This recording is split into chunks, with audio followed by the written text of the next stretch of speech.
ಪ್ರಿಯಾಂಕ್ ಖರ್ಗೆ ಅವರು ಒಂದು ಮಾತು ಹೇಳಿದ್ದಾರೆ, ಐ ಲವ್ RSS ಅನ್ನೋರು ದೇಶದ್ರೋಹಿಗಳು ಅಂತ. ಅವ್ರ ಪ್ರಕಾರ ನಾನೊಬ್ಬ ದೇಶದ್ರೋಹಿ. I will crush this RSS ಅಂತ ನೇರು ಹೇಳಿದ್ದು. I will crush this RSS ಅಂತ. We will crush this crushing mentality ಅಂತ. ಯಾವ ಕಾರ್ಯನ ನೆಹರು ಕೈಲಾಗ್ಲಿಲ್ಲ, ಯಾವ ಕಾರ್ಯ ಶ್ರೀಮತಿ ಇಂದಿರಾ ಗಾಂಧಿ ಅವ್ರ ಕೈಲಾಗ್ಲಿಲ್ಲ. ಅವ್ರಿಗಿಂತ ನೀವೇನು ದೊಡ್ಡವರಲ್ಲ. ತುರ್ತು ಪರಿಸ್ಥಿತಿ ಎದ್ದು ನಿಂತು ಗಟ್ಟಿಯಾಗಿ ಬೆಳೆದ ಸಂಘಟನೆ ಅಂದ್ರೆ RSS. ಅದನ್ನೇ ಎದುರಿಸಿದ ಮೇಲೆ ನಿಮ್ಮಂತ ಈ ಕೇವಲ ರಾಜಕೀಯಕ್ಕೋಸ್ಕರನೇ ಬದುಕ್ತಾ ಇರೋ ಜನರದು ನಿರ್ಬಂಧ ಹೇಗೆ ಹಿಡಿಯೋದಿಕ್ಕೆ ಸಾಧ್ಯ? ಈ ದೇಶದ ಪ್ರಧಾನಮಂತ್ರಿ ಸಂಘದ ಪ್ರಚಾರಕ್ಕಾಗಿದ್ದವರು 3 ಸಲ ನಿಷೇಧಕ್ಕೊಳಗಾಗಿ ಸಂಘದ್ದು ಕೂಡ 100 ವರ್ಷ ಪೂರ್ಣಗೊಂಡಿದೆ. ಇದು ಕಮ್ಯುನಿಸ್ಟ್ ಪಾರ್ಟಿ ಎಲ್ಲಿದೆ? ಸರ್ವವ್ಯಾಪಿ ಸರ್ವಸ್ಪರ್ಶಿ ಸಂಘಟನೆಯಾಗಿ ಇವತ್ತು ಬೆಳೆದಿದೆ. Show me a single example. ಯಾವ RSS ಶಾಖೆಯಿಂದ ಸಮಾಜದ ಹಿತಕ್ಕೆ ತೊಂದರೆಯಾಗಿದೆ? ವಿನಾಶಕಾಲೆ ವಿಪರೀತ ಬುದ್ಧಿ. ಆಯ್ತು, ಇದು ಒಂದು ಸವಾಲು. ಒಂದು ಪ್ರಯತ್ನ ಮಾಡ್ತಾ ಇದ್ದೀರಾ, ಆ ಪ್ರಯತ್ನ ಸವಾಲಾಗಿ ಸ್ವೀಕರಿಸ್ತೀವಿ. ಯಾವ ರೀತಿ ಎದ್ದು ನಿಲ್ಲುತ್ತೆ ಇದನ್ನು ಎದುರಿಸಕ್ಕೆ ಸಂಘದ ಸ್ವಯಂ ಸೇವಕರು ಇದನ್ನು ಯಾವ ರೀತಿ ಎದುರಿಸ್ತಾರೆ, ನಾನು ನೀವು ಕಾದು ನೋಡೋಣ. ನಮಸ್ಕಾರ. ನಿನ್ನೆ ರಾಜ್ಯದ ಸಚಿವ ಸಂಪುಟ ಸಭೆ ಒಂದು ನಿರ್ಧಾರನ ತಗೊಂಡಿದೆ. ಆ ನಿರ್ಧಾರ ಎಲ್ಲ ಪತ್ರಿಕೆಗಳಲ್ಲಿ ಬಂದಿದೆ. ಏನು ಅಂತಂದ್ರೆ, ಸರ್ಕಾರಕ್ಕೆ ಸೇರಿದ ಸಾರ್ವಜನಿಕ ಜಾಗಗಳೇನಿವೆ, ಅದು ಮೈದಾನ ಇರ್ಬೋದು, ಯಾವುದೋ ಆವರಣ ಇರ್ಬೋದು, ಶಾಲೆ ಆವರಣ ಇರ್ಬೋದು, ರಸ್ತೆಗಳಿರ್ಬೋದು, ಇಲ್ಲಿ ಯಾವುದೇ ಸಂಘ ಸಂಸ್ಥೆ ತನ್ನ ಚಟುವಟಿಕೆ ಮಾಡೋದಕ್ಕೆ ಸರ್ಕಾರದ ಅನುಮತಿ ತಗೊಳ್ಬೇಕು. ಸರ್ಕಾರ ಅವರ ಕಾರ್ಯವನ್ನು ಅದರ ಹಿಂದೆ ನೋಡ್ಬಿಟ್ಟು ಅನುಮತಿ ಕೊಡೋದು ಬಿಡೋದು ಸರ್ಕಾರಕ್ಕೆ ಬಿಟ್ಟಿದ್ದು ಅನ್ನೋ ರೀತಿಯಲ್ಲೇ ಮಾಡಿದ್ದಾರೆ. ಅವರು ಯಾವುದೇ ಸಂಸ್ಥೆಯ ಹೆಸರು ಹೇಳದೇ ಇದ್ರು ಕೂಡ ಕಳೆದ 1 ವಾರದ ವಿದ್ಯಮಾನಗಳನ್ನ ನೋಡ್ತಾ ಬಂದಿರೋರಿಗೆ ಇದು ನಿಚ್ಚಳವಾಗಿ ಗೊತ್ತಾಗ್ತಾ ಇದೆ. ಇದು ರಾಷ್ಟ್ರೀಯ ಸ್ವಯಂ ಸೇವಕ ಸಂಘದ ಚಟುವಟಿಕೆಗಳನ್ನ ಒಂದು ರೀತಿ ನಿಷೇಧ ತರಬೇಕು, ನಿರ್ಬಂಧಿಸಬೇಕು ಅಂತ ಏಕೈಕ ಕಾರಣದ 1 ಪಾಯಿಂಟ್ ಪ್ರೋಗ್ರಾಮ್ ಇವತ್ತು ಈ ಒಂದು ನಿರ್ಧಾರನ ತಗೊಂಡಿದ್ದಾರೆ. ಇದಕ್ಕೆ ಕಾರಣ ಎಲ್ಲಿಂದ ಬಂತು? ಪ್ರಿಯಾಂಕ್ ಖರ್ಗೆ ಸಚಿವರು ಮುಖ್ಯಮಂತ್ರಿಗಳಿಗೆ ಒಂದು ಪತ್ರ ಬರೆದ್ರು. RSS ಚಟುವಟಿಕೆನ ಯಾವುದೇ ಸರ್ಕಾರಿ ಜಾಗದಲ್ಲಿ ಮಾಡಕ್ಕೆ ಬಿಡಬಾರ್ದು ಅಂತ. ಇನ್ನೊಂದು ಹೆಜ್ಜೆ ಮುಂದೆ ಹೋಗಿ ಅವರು ಹೇಳಿದ್ದಾರೆ, ಯಾರಾದರೂ ಕೂಡ ಸಂಘದ ಚಟುವಟಿಕೆಗಳಲ್ಲಿ ಭಾಗವಹಿಸಿದ್ರೆ ಅವರು ಅಮಾನತ್ ಮಾಡ್ತೀವಿ ಅಂತಲೂ ಕೂಡ ಹೇಳಿದ್ದಾರೆ. ಬಹಳ ಮುಂಚೆಯಿಂದ ಸಿದ್ದರಾಮಯ್ಯನವರ ನೇತೃತ್ವದ ಈ ಸರ್ಕಾರ ಸಂಘದ ಬಗ್ಗೆ ಒಂದು ದ್ವೇಷದ ಭಾವನೆನ ಇಟ್ಕೊಂಡು ಇದೆ. ಆ ನಿಟ್ಟಿನಲ್ಲಿ ಏನೇನೋ ಕೆಲಸಗಳು ಮಾಡ್ತಾರೆ. ಪ್ರತಿ ಮಾತಿನಲ್ಲಿ ನಂಜೇ ತುಂಬಿದೆ. ನಾನು ಕೆಲವು ಅಂಶಗಳನ್ನ ಈ ಸಮಯದಲ್ಲಿ ಹಂಚ್ಕೊಳ್ಳಿಕ್ಕೆ ಇಷ್ಟಪಡ್ತೀನಿ. ಸಂಘದ ಚಟುವಟಿಕೆ ಅಂದ್ರೆ ಏನು? ಕೇವಲ 1 ಗಂಟೆ ಸಂಜೆ ಅಥವಾ ಬೆಳಗ್ಗೆ ಅಥವಾ ರಾತ್ರಿ ಒಂದು ಸಾರ್ವಜನಿಕ ಮೈದಾನದಲ್ಲಿ ಸೇರಿ ಸಂಘದ ಶಾಖೆ ನಡೆಸೋದು ಮಾತ್ರ ಸಂಘದ ಚಟುವಟಿಕೆ ಅಂತ ಇವರು ಅಂದ್ಕೊಂಡಿದ್ರೆ ಸಂಘ ಅರ್ಥ ಆಗಿಲ್ಲ ಅಂತ ಅರ್ಥ. 1925ನೇ ಇಸ್ವಿನಲ್ಲಿ ದೇಶದಲ್ಲಿ 2 ಸಂಸ್ಥೆಗಳು ಪ್ರಾರಂಭ ಆದವು. ಒಂದು ರಾಷ್ಟ್ರೀಯ ಸ್ವಯಂ ಸೇವಕ ಸಂಘ, ಇನ್ನೊಂದು ಕಮ್ಯುನಿಸ್ಟ್ ಪಾರ್ಟಿ ಆಫ್ ಇಂಡಿಯಾ. ಆ ಕಮ್ಯುನಿಸ್ಟ್ ಪಾರ್ಟಿ ಆಫ್ ಇಂಡಿಯಾಗೆ ಯಾರು ಕ್ವಿಟ್ ಇಂಡಿಯಾನ ವಿರೋಧಿಸಿದ್ರು, ಕ್ವಿಟ್ ಇಂಡಿಯಾ ಚಳವಳಿಯನ್ನು ವಿರೋಧಿಸಿದ್ರು, ಆ ಒಂದು ಪಕ್ಷಕ್ಕೆ, ಆ ಒಂದು ಸಂಘಟನೆಗೆ ನಿರಂತರವಾಗಿ ಆಡಳಿತದಲ್ಲಿರೋದು ಸಹಕಾರ ಸಿಕ್ಕಿದೆ, ಅವರ ಆಶೀರ್ವಾದ ಸಿಕ್ಕಿದೆ, ಮತ್ತು ಒಂದು ವರ್ಗದ ಬುದ್ಧಿಜೀವಿಗಳ ಸಹಕಾರ ಸಿಕ್ಕಿದೆ. ಯೂನಿವರ್ಸಿಟಿಗಳಲ್ಲಿ ಅಕಾಡೆಮಿಕ್ ಸರ್ಕಲ್ ಸಹಕಾರ ಸಿಕ್ಕಿದೆ. ಎಲ್ಲ ಸಿಗ್ತಾ ಬಂದಿದೆ, ಮೀಡಿಯಾದಲ್ಲಿ ಸಿಕ್ಕಿದೆ. ಆದರೆ 100 ವರ್ಷಗಳ ನಂತರ ಇವತ್ತು ಪರಿಸ್ಥಿತಿ ಏನು? ಇದೇ 100 ವರ್ಷದಲ್ಲಿ ರಾಷ್ಟ್ರೀಯ ಸ್ವಯಂ ಸಂಘ ಅನೇಕ ಸವಾಲುಗಳನ್ನ, ಅನೇಕ ಅಪಪ್ರಚಾರಗಳನ್ನ ಎದುರಿಸಿ 3 ಸಲ ನಿಷೇಧಕ್ಕೊಳಗಾಗಿ, ಅವಕೃಪೆಗೆ ಒಳಗಾಗಿ ಇವತ್ತು ಸಂಘದ್ದು ಕೂಡ 100 ವರ್ಷ ಪೂರ್ಣಗೊಂಡಿದೆ. ಇದು ಕಮ್ಯುನಿಸ್ಟ್ ಪಾರ್ಟಿ ಎಲ್ಲಿದೆ? ದುರ್ಬೀನ್ ಹಾಕೊಂಡು ನೋಡಬೇಕು. ಕಮ್ಯುನಿಸ್ಟ್ ಪಾರ್ಟಿ ಆಫ್ ಇಂಡಿಯಾ ಹೇಗಿದೆ, ಕಮ್ಯುನಿಸ್ಟ್ ಪಾರ್ಟಿ ಆಫ್ ಮಾರ್ಕ್ಸಿಸ್ಟ್ ಎಲ್ಲಿದ್ದಾರೆ, ಕಮ್ಯುನಿಸ್ಟ್ ಪಾರ್ಟಿ ಆಫ್ ಮಾರ್ಕ್ಸಿಸ್ಟ್ ಲೆನಿನಿಸ್ಟ್ ಎಲ್ಲಿದ್ದಾರೆ. ಈ ರೀತಿ ಬೇರೆ ಬೇರೆ ಗುಂಪಾಗಿದೆ. ಅದೇ RSS 3 ಸಲ ನಿರ್ಬಂಧಕ್ಕೆ, ಬ್ಯಾನ್ಗೆ ಒಳಗಾಗಿದ್ರು ಕೂಡ ಇವತ್ತು ಸರ್ವವ್ಯಾಪಿ ಸರ್ವಸ್ಪರ್ಶಿ ಸಂಘಟನೆಯಾಗಿ ಇವತ್ತು ಬೆಳೆದಿದೆ. ಸಿದ್ದರಾಮಯ್ಯನವ್ರಿಗೆ ನಾನೊಂದು ಕೇಳಕ್ಕೆ ಇಷ್ಟಪಡ್ತೀನಿ. 2018ನೇ ಇಸ್ವಿನಲ್ಲಿ ನಿಮ್ಮ ಪಕ್ಷ ಮತ್ತು ಜನತಾ ಪಕ್ಷ ಸೇರಿಕೊಂಡು ಸಮ್ಮಿಶ್ರ ಸರ್ಕಾರ ಮಾಡಿದ್ರಲ್ಲ, ಆ ಕೊಡಗಲ್ಲಿ ಲ್ಯಾಂಡ್ ಸ್ಲೈಡ್ ಆಯಿತು, ಭೂ ಕುಸಿತ ಆಯಿತು, ಭಾರಿ ಪ್ರಮಾಣದ ಭೂ ಕುಸಿತ, ನದಿಗಳ ಪಾತ್ರನೇ ಚೇಂಜ್ ಆಗಿತ್ತು, ಅನೇಕ ಪ್ರಾಣ ಹಾನಿ ಆಯಿತು, ಆಸ್ತಿಗಳು ಹೋಯಿತು, ಕಾಫಿ ತೋಟಗಳು ಹೋಯಿತು. ಅದೊಂದು ಬಹಳ ಕಂಪನಿಯ ಕಥೆ ಅದು. ಅವತ್ತೊಳೋಗಿ ಕಾರ್ಯ ಮಾಡಿದ ಯಾರು? RSS ಸ್ವಯಂ ಸೇವಕರು. RSS ಸ್ವಯಂ ಸೇವಕರು ಶಿಬಿರಗಳನ್ನ ತೆಗೆದು ಆ ನೊಂದವರ ಜೀವನಕ್ಕೆ ಸಾಂತ್ವನ ನೋಡೋದು, ಅವ್ರಿಗೆ ಏನ್ ಬೇಕೋ ಸಹಾಯ ಮಾಡೋದು, ಬಹಳ ದೊಡ್ಡ ಕೆಲಸ ಮಾಡಿದ್ರು ಸೇವಾ ಭಾರತಿ ಹೆಸರಿನಲ್ಲಿ. ಮೊನ್ನೆ ಅಹಮದಾಬಾದಲ್ಲಿ ಆ ಏರ್ ಕ್ರ್ಯಾಶ್ ಆದಾಗ, ಆ ಅಮಾಯಕರು ತೀರೋದಾಗ, ಅನೇಕರು ಗಾಯಗೊಂಡಾಗ ಮೊದಲು ಧಾವಿಸಿ ಹೋಗಿದ್ದವರು RSS ಅವರು.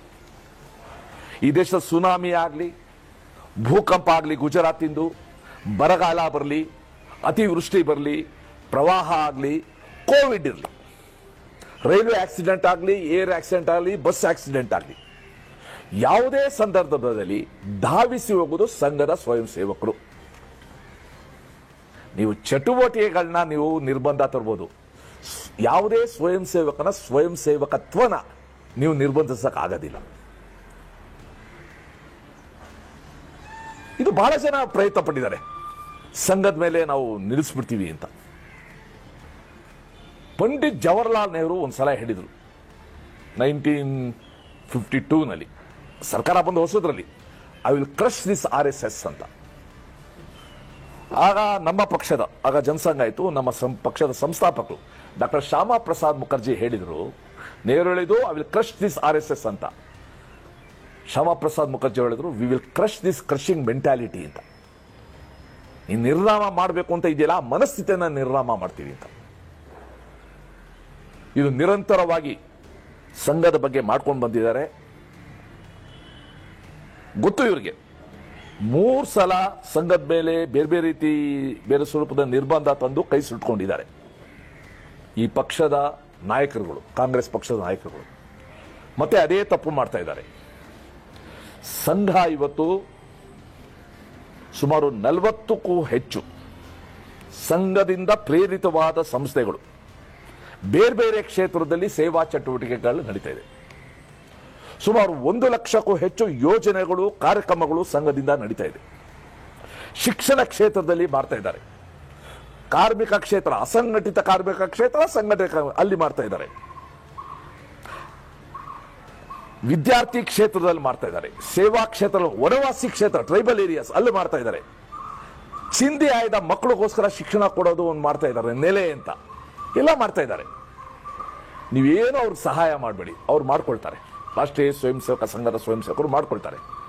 ಆದರೆ ಅನಗತ್ಯವಾಗಿ ನೀವು ಈ ಕಾರ್ಯ ಮಾಡ್ತಾ ಇದ್ದಾರಲ್ಲ, ಇದು ಒಂದು ಸ್ಪಷ್ಟ ಆಗಿದೆ, ನೀವು ಆಡಳಿತ ಕೊಡೋದ್ರಲ್ಲಿ ವಿಫಲ ಆಗಿರೋದ್ರಿಂದ ಜನರ ಗಮನವನ್ನ ಬೇರೆಡೆ ಸೆಳೆಯೋಕ್ಕೋಸ್ಕರ ಈ ಒಂದು ನಿಯಮನ, ಈ ಒಂದು ಆದೇಶವನ್ನ ನಿರ್ಧಾರ ನೀವು ತಗೊಂಡಿದ್ದೀರ.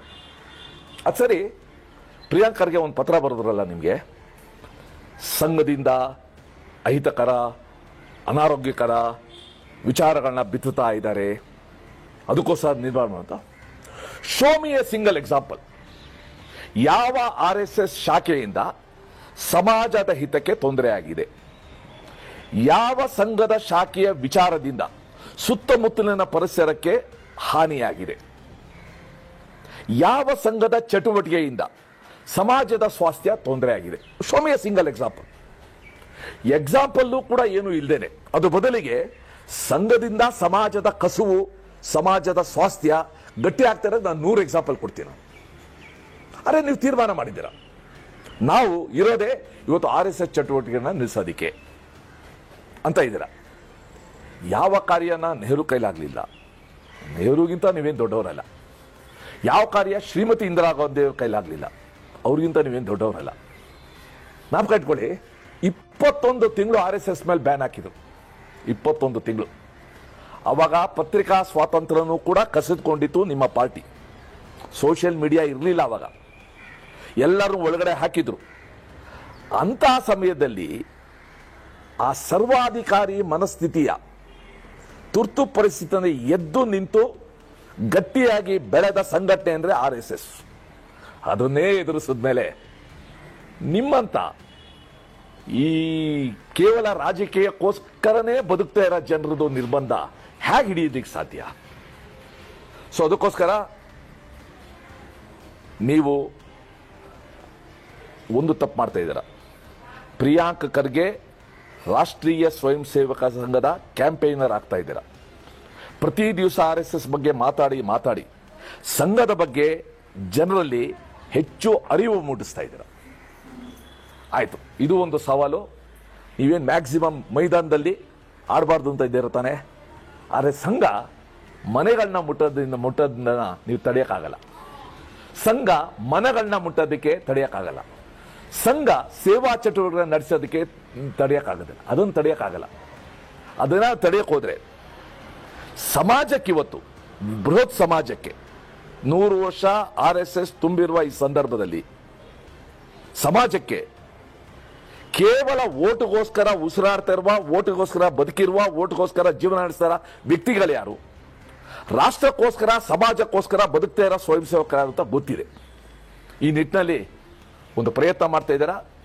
ಆ ಪ್ರಯತ್ನನ ಸವಾಲಾಗಿ ಸ್ವೀಕರಿಸ್ತೀವಿ. ಅದನ್ನು ಯಾವ ರೀತಿ ಯಾವ ವೇದಿಕೆ ಮೇಲೆ ಎದುರಿಸಬೇಕು ಮಾಡ್ತೀವಿ.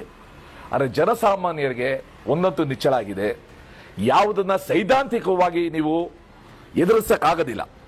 ಅದನ್ನ ಒಂದು ಆದೇಶದ ಮೂಲಕ ಏನೋ ಮಾಡಕ್ಕಂತಾರ. ಇದು ತಿರುಕನ ಕನಸು. ತಿರುಕನೋರ್ವ ನೂರ ಮುಂದೆ ಆ ಕನಸು ಇವತ್ತು ಅದನ್ನು ಯಶಸ್ವಿ ಆಗೋದಿಲ್ಲ. ಇದರಿಂದ ಸಂಘದ ಚೈತನ್ಯ, ಸಂಘದ ಶಕ್ತಿ ಇನ್ನಷ್ಟು 100 ಪಟ್ಟು ಜಾಸ್ತಿ ಆಗುತ್ತೆ. ಜ್ಞಾಪಕಟ್ಕೊಳ್ಳಿ, ಈ ದೇಶದ ಪ್ರಧಾನಮಂತ್ರಿ ಸಂಘದ ಪ್ರಚಾರಕ್ಕಾಗಿದ್ದವರು. ಈ ದೇಶದ ಗೃಹ ಮಂತ್ರಿ ಸಂಘದ ಸ್ವಯಂ ಸೇವಕರಾಗಿದ್ದವರು. ಅನೇಕ ಜನ ಅನೇಕ ಕ್ಷೇತ್ರದಲ್ಲಿ ಇವತ್ತು ಸಮಾಜದ ಒಳಿತುಗೋಸ್ಕರ ಯೋಚನೆ ಮಾಡ್ತೋದು ಸಂಘದಿಂದ ಪ್ರೇರಿತರಾಗಿರು. ಇದನ್ನ ಜ್ಞಾಪಕಟ್ಕೊಳ್ಳಿ. ಇದೆಯಲ್ಲ ಕನ್ನಡದಲ್ಲಿ, ವಿನಾಶಕಾಲೆ ವಿಪರೀತ ಬುದ್ಧಿ ಬಂದಿದೆ. ಅದಕ್ಕೋಸ್ಕರ ಈ ರೀತಿ ನೀವು ಕಾರ್ಯ ಮಾಡ್ತಾ ಇದ್ದೀರಾ. ಚಿಂತೆ ಇಲ್ಲ, ಆ ಭಗವಂತ ನಿಮಗೆ ಸದ್ಬುದ್ಧಿ ಕೊಡ್ತಾನೋ ಏನು ಮಾಡ್ತಾನೆ ಭಗವಂತ ಬಿಡೋಣ. ಆದರೆ ಪ್ರಿಯಾಂಕ್ ಖರ್ಗೆ ಅವರು ಒಂದು ಮಾತು ಹೇಳಿದ್ದಾರೆ, ಐ ಲವ್ RSS ಅನ್ನೋರು ದೇಶದ್ರೋಹಿಗಳು ಅಂತ. ಅವ್ರ ಪ್ರಕಾರ ನಾನೊಬ್ಬ ದೇಶದ್ರೋಹಿ. ಯಾಕಂದ್ರೆ ನಾನು I love RSS and I love RSS ಇತ್ತೀಚೆಗೆ ಬಂದಿದ್ದಲ್ಲ, ನನ್ನ ಬಾಲ್ಯ ಜೀವನದಿಂದನೂ ಕೂಡ. ಅಂಡ್ ನಾನು ಬಾಲ್ಯದಿಂದ ಸ್ವಯಂ ಸೇವಕ ಆಗಿದ್ದೀನಿ, ಶಾಖೆಗೆ ಹೋಗಿದ್ದೀನಿ, ಶಾಖೆಯಲ್ಲಿ ಮುಖ್ಯ ಶಿಕ್ಷಕ ಆಗಿದ್ದೀನಿ, ಎಲ್ಲ ಮಾಡಿಕೊಂಡು ರಾಜಕೀಯದಲ್ಲಿ ಕಾರ್ಯ ಮಾಡಿದ್ದೀನಿ. ನನ್ನಿಂದ ಒಂದು ದೇಶದ್ರೋಹದ ಕೆಲಸ ಆಗಿಲ್ಲ, ಸಮಾಜ ದ್ರೋಹದ ಕೆಲಸ ಆಗಿಲ್ಲ. ಯಾವತ್ತು ಸಮಾಜದ ಒಳಿತುಗೋಸ್ಕರ ನನ್ನ ಕೈಯಿಂದ ಆದ ಪ್ರಾಮಾಣಿಕ ಪ್ರಯತ್ನ ಮಾಡಿಕೊಂಡು ಬಂದಿದ್ದೀನಿ. ಸೊ ಈ ರೀತಿ ವಿಶೇಷಗಳನ್ನ ಹೇಳ್ತಾ ಇದ್ದೀರಾ, ಎದುರಿಸ್ತೀವಿ, ಚಿಂತೆ ಇಲ್ಲ. ಅಂಡ್ ನೀವು ಇರ್ತೀರಾ, ನಾನು ಇರ್ತೀನಿ. ಮುಂದೆ ನಿಮ್ಮ ಈ ಆದೇಶದ ಪರಿಣಾಮ ಏನಾಗುತ್ತೆ, ಸಂಘ ಯಾವ ರೀತಿ ಎದ್ದು ನಿಲ್ಲುತ್ತೆ, ಇದನ್ನು ಎದುರಿಸಕ್ಕೆ ಸಂಘದ ಸ್ವಯಂ ಸೇವಕರು ಇದನ್ನು ಯಾವ ರೀತಿ ಎದುರಿಸ್ತಾರೆ, ನಾನು ನೀವು ಕಾದು ನೋಡೋಣ. ನಮಸ್ಕಾರ.